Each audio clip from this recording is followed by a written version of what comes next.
Today, I welcome my friend Andrew to the show and fellow neuroencoding or elite neuroencoding specialist like myself. And we're going to be talking about all things self confidence, mindset, building yourself in terms of your life, men's network group as well, and what Andrew's got coming up, and many, many more things. So, just a quick introduction to Andrew. Andrew is a dual elite neuroencoding specialist, as I just touched on, and he is on his 15th year facilitating English language learning at Seoul University.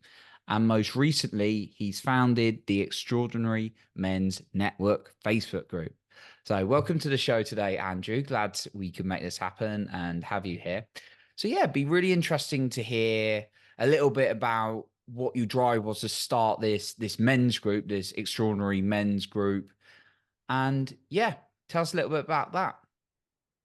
Sure, okay. That's the latest thing that I've been doing. So it's hard. I guess I'll be touching on a few things if that's okay, Mm. because Yeah, sure. there's several things kind of happened at the same time, and this is just the latest kind of iteration on a few things, like in terms of my personal development, I guess.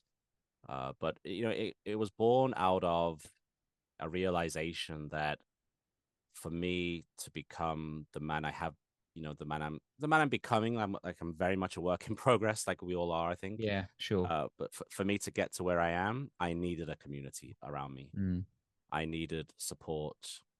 It was a huge help to know that I'm not terminally unique. I'm not the only one going through what I've going through, and so it just came to my awareness that there needs to be more communities where people can experience what I've experienced in terms of having in this case, a brotherhood of men who mm. can share what they're going through and how they're coping with their struggles and challenges of life. So that was the main, in summary, in a nutshell, that was the impetus behind creating the Extraordinary Men's Network. Oh, brilliant. Yeah, definitely with you on the whole community thing. That's made a big difference for my life when like even in our neuroencoding community of Joseph makes a big impact to have like-minded individuals for me personally. So love what you're doing to sort of like help men and help them really grow and yeah, you can grow alongside them and then really develop their skills and their position in life. So yeah, for you, what it sounds like you're into your growth, and well, I know you're into your growth with with what we do. Was was there something that got you into your whole like personal growth journey? Was there like a key moment? Was it something you've always been into? It absolutely has not been something I've always been into. Oh, No, I okay. was I was whatever the opposite of self development is, self degradation. I don't know. I was in that for a long time from teenage years, going to university. I was a big party guy, drinking, Mm, not a lot of study going on. So at the time, I felt like I was having fun. Obviously, at the time, it felt like I was just being a rebel or, like just being a wild child, whatever. But looking back, I was just hurting myself, really. I was just digging a deeper and deeper hole of ignoring reality, basically, numbing myself to the pains I was feeling, mm. ignoring the troubles I had, and just making myself more and more unhealthy. I realize now, looking back, sorry to be a bit of a Debbie Downer so No, early in the love the podcast, but honesty. it was, and then something happened later, in about 2005, I think, where somebody gave me a book. I think that's a classic story. Like someone gave me a book about Buddhism and just thoughts about how life can be and other ways of thinking. And I was like, Mm, this really resonates with me, and that started me on a journey of learning about meditation, about learning positivity and self-talk, things like that. And then a bit of a mixed timeline here. The problem with being a big drinker tends to be that the memory is not so sharp in that era of my life. mm, But essentially, I reached a point where I had to do some real kind of honest analysis of where I was in my life and what damage I'd caused, and did I want to rectify that? Did I want to get better? And I did. And it was suggested to me that if I really want to make improvements in my life, then I need to stop drinking. Mm, I was dealing with anger issues, like just very, not just straight up anger, but a lot of just pent up, like aggression and disdain for the world at large, just a lot of frustration. And I couldn't deal with that while my mind was all messed up with alcohol, like, mm, well, it wasn't reality. It was a distorted reality, I suppose. And I mm, took that mm. on board, and then very just, yeah, the kind of the next day I found an AA meeting in Seoul, and yeah, stopped drinking. May 3rd, 2021 was my first sober day. And yeah, so this year will be 3 years. It's three Oh, years amazing. sober, and yeah, good job, me. Yeah, good job, um, Andrew. Love it. and that was a real turning point. Prior to that, I'd gone through a divorce and losing a child, and I Oh, just drank. I went through challenges, and I just drank myself out of it, or it mm, out of it, into it, through it, whichever way you want to put it. But once I reached that turning point of not drinking, I was able to look at things through a much clearer, healthier lens, basically. And I forgot what the question was that started this, but no. that is what tipped me really into the self development, because it allowed me to really Mm, see clearly what I'd been doing wrong and see myself in a different light. Like I wasn't the failure or complete loser that I thought I was. mm, There was a lot of fantastic people in my life who saw me in a very different light, and I didn't realize that at the time. So I'm very grateful for the help and support that I had to get me to be able to see the world in the way I do now. Um, mm. It's amazing. Thank you for sharing. And yeah, congratulations on the just coming up to 3 years worth of yes, not yes, drinking. Sounds like it's giving yeah. you. It was just like a month before my daughter was born as well, my first daughter. So Mm, it was divine. I would say, yeah, divine timing, really. 6 weeks basically before my wife gave birth, and what a blessing it was to not be hungover or drunk when my baby was born. Like it was great. It's been great. mm, sounds like it's giving you a lot more like clarity and thinking from what you were saying as well. Like being able to kind of like think where you're going next and the development sort of tied in with that a little bit. So with Yeah. when you sort of like gave up the drinking or sort of moved it away, did you find that you were having to like sit or process with things a lot more? Did you find a certain way of dealing with that? Just really curious to know because I know for me when I've had to do things like giving up even things like coffee or distractions and sitting myself, it's like, wow, I'm really I'm really having to feel these things. Yeah, definitely. There's no way of avoiding it anymore, right? Mm, Like, sure, there's times where I turn to ice cream or wine gums or something to substitute that yeah. that physical need for some distraction from what I was really feeling. But nothing nothing really compares to that Jack and Coke, I suppose. But yeah, the reality was that I had to face the feelings that I felt. I had to face the sad feelings, but the same was true for the opposite is also true. The great feelings, the I happy love it. feelings, the joy feelings were so much more joyous. Like I could really feel the beauty of the great times. So it's not all doom and gloom. But you're right. When things were bad, they really felt bad. And yeah, I learned quickly that the best thing to do was to acknowledge it and to Mm, sit with it and to know it and to accept it, and ride the wave, as we sometimes say, ride the wave of the emotions, see them through, acknowledge them for what they're there.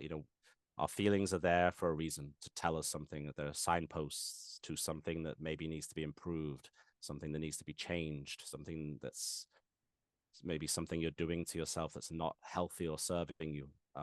So they're a blessing, I would say, is what is the conclusion I've come to, that those bad feelings are a blessing to point you towards something that maybe you were not seeing before. Oh, I love that. Yeah, yeah, giving you kind of like an indicator. I think actually I remember one of my mentors, and it wasn't Joseph, it's another great one who Joseph's familiar with, but he was saying it's like you got the warning light on your car and it comes up and it's like beeping, and then it's like you put over a plot like a plaster or like something to hide it. It's still Yeah. there, but it's like it's actually giving you an indication you do something to your vehicle, you need to make a change. Yeah. Um, I think And then the that car breaks down and you're like, I can't believe it. Why did this happen? Why is my yeah. car broken down? This is not my fault. It's like, bro, you ignored like 15 different warning lights. Come on. Yeah, it's very true. Yeah, I think I've been guilty of that in my life. But yeah, like sort of can relate to the alcohol thing, kind of just being like that's almost like putting the label over that flashing light, and it's like don't want to feel it. I want to experience this. So it sounds like it's quite been quite similar, like similar for you. But it's great. It was great to hear that you've been embracing and feeling some of the emotions. I've been through that. I mean, it's something I'm still working through, particularly for breath work, but the real beautiful emotions, it's really great when you actually get to experience like them at a high Yeah. level as well. That's Right. The the highs amazing. have never been so high. The lows Yeah. have never been so low. But it makes life worth living, I would say. Amazing. So yeah, like kind of just switching a little bit on to sort of like confidence. Obviously the podcast is around like confidence and mindset, and everyone's got sort of like different stories. I know you sort of you're developing as a coach. I'm sort of like developing that as well, and I've been at a point where I used to be terrified to create a video, put it out there, and now I create a lot of content. For you, has there been anything that's helped you build your confidence in putting yourself out there? Because I know a lot of people want to move forward, whether they're a coach or not, and it's like we get into this ready aim, as Joseph says, but we don't actually like pull the trigger. Has there been, and I saw like you obviously host events and things like that. You're jumping on podcasts now. Just anything that's kind of helped you build your confidence in doing those kind of things. Yeah, I mean I totally subscribe to the whole like yeah ready fire aim as opposed Mm, to the often used ready aim fire, right? Like get ready, like do your preparation, but take action as quickly as possible, right? Take mm, action, imperfect action, awkward action, take action, and build momentum. Um, that was definitely a huge part of it too, and also being surrounded by people who are also doing the same thing, like who are also I don't know anybody in the neuroencoding community who didn't at some point feel awkward in front of the camera or talking about mm, what they'd learned. Like we learn these things, we've done them on ourselves. Like we don't teach theory, we know they work, we have the confidence and certainty in the tools, and yet when it comes to talking to somebody about it, something kicks in, right, where you become mm, nervous and you become shy, if you like, or whatever, and like we have techniques to work around that too. But being around people who are ahead of you, who've worked through it, is inspiring and reassuring. mm, So again, having that community of people who are slightly ahead of you, people who are slightly behind you as well, so you can be support for them.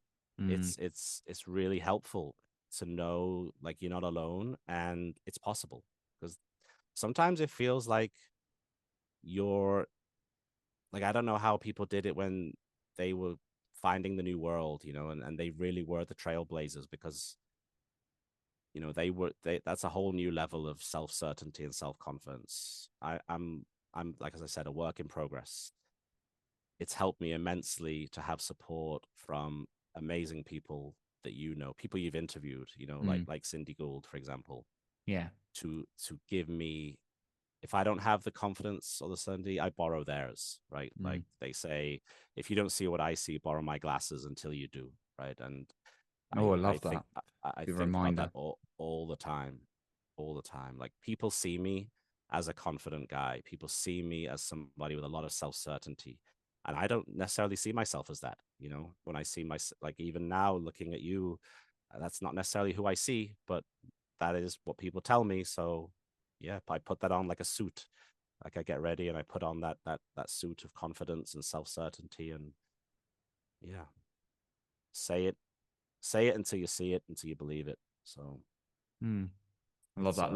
Looking at different, yeah, different visions. I think one of our one of our instructors, Vina, who's been on this podcast as well. Remember her sharing that a hugely confident woman to my eyes, like wow, like powerful, gives lots of value. You know, certainly can speak well. Coaches, an incredible, outstanding coach. Tons of value. I remember her sharing that she started when she just didn't believe in herself, and someone was like, "I really believe in you, Vinu," and like you're, and then she borrowed that and just kept embedding it in herself. So yeah, yeah. I I mean, love. you mentioned neuro encoding, and that's what we do, right? We neuro encode Mm, ourselves, and that's been hugely powerful in getting myself to a position where I'm capable of even doing this podcast with you. Like we haven't just met each other, right? I've been in the institute a year and a half, and you've been doing this podcast a long time. But I just didn't feel ready. Like I didn't feel. mm, It took me a while to build up to that level of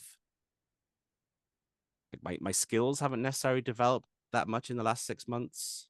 Like I'm been learning and growing, but my confidence and belief in myself has. mm. As I do little bits here and there every day, day by day, with new people, new clients, my belief and my willingness to put myself out there has grown. And Amazing. now I am here, doing this podcast with you, and it's wonderful to be here. So No, great. I appreciate. Well, I it's appreciate you daily being here progress. and sharing that. So no, it's I mean, I was gonna kind of ask you a little bit about because quite a lot of like I've been there as well, and quite a lot of people I sometimes speak to are like interesting or intrigued around the idea of coaching, are like, I'm not sure if I should get a coach or that kind of thing or a community. I've got some information out there, like why don't I just go alone? You know, there's plenty of free resources and tools.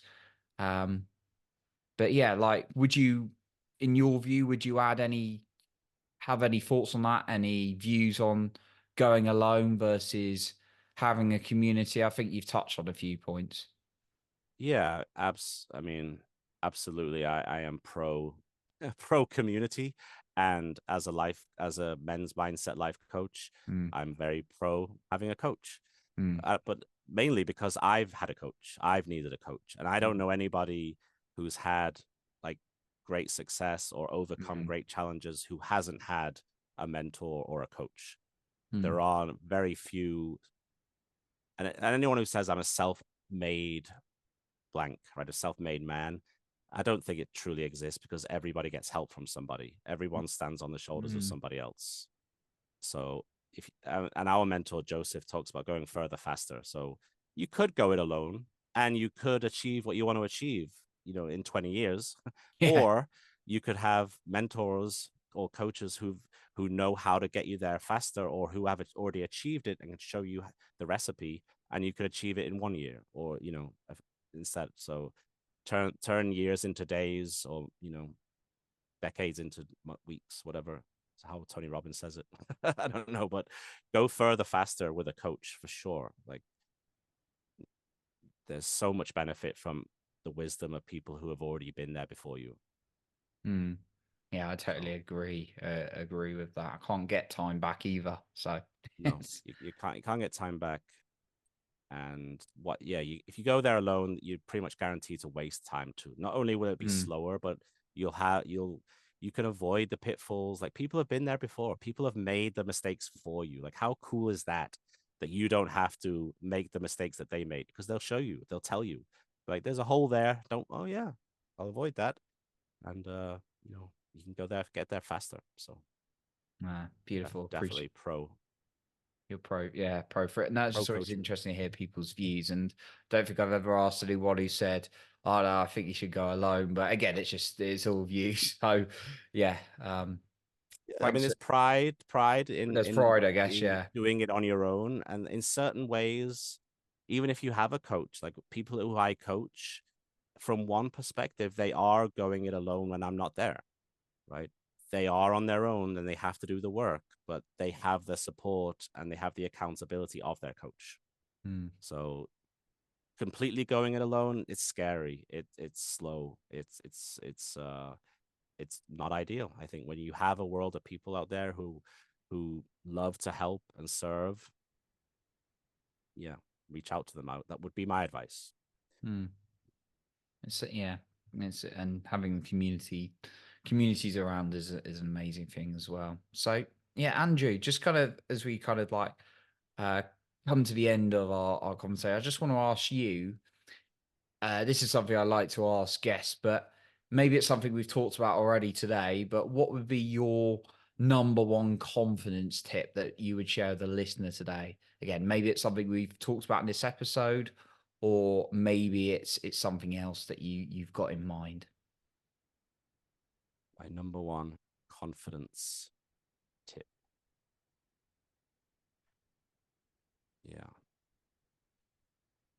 Like a hack, you mean? Like an act, Yeah, something to do? Yeah. yeah, that'd be For great. me, it's write it out. It's Mm, write down what you want to see yourself as, basically. mm, It's I would call it an identity statement.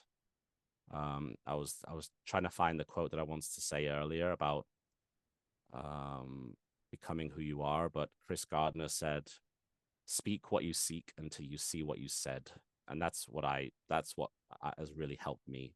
Writing down that I am a speaker, I am a public speaker, I am a service coach, I help men overcome challenges, and just I write it down every day, I read it out loud every day, and that builds my belief, and then in that is who I am. mm. Love it. Writing it down as you write, you invite.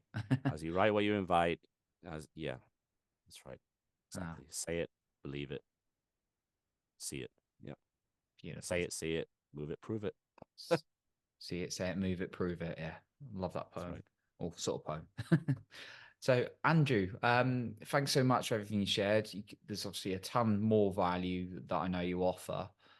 So, where can the listener find you or find out more about your group if it resonates with them?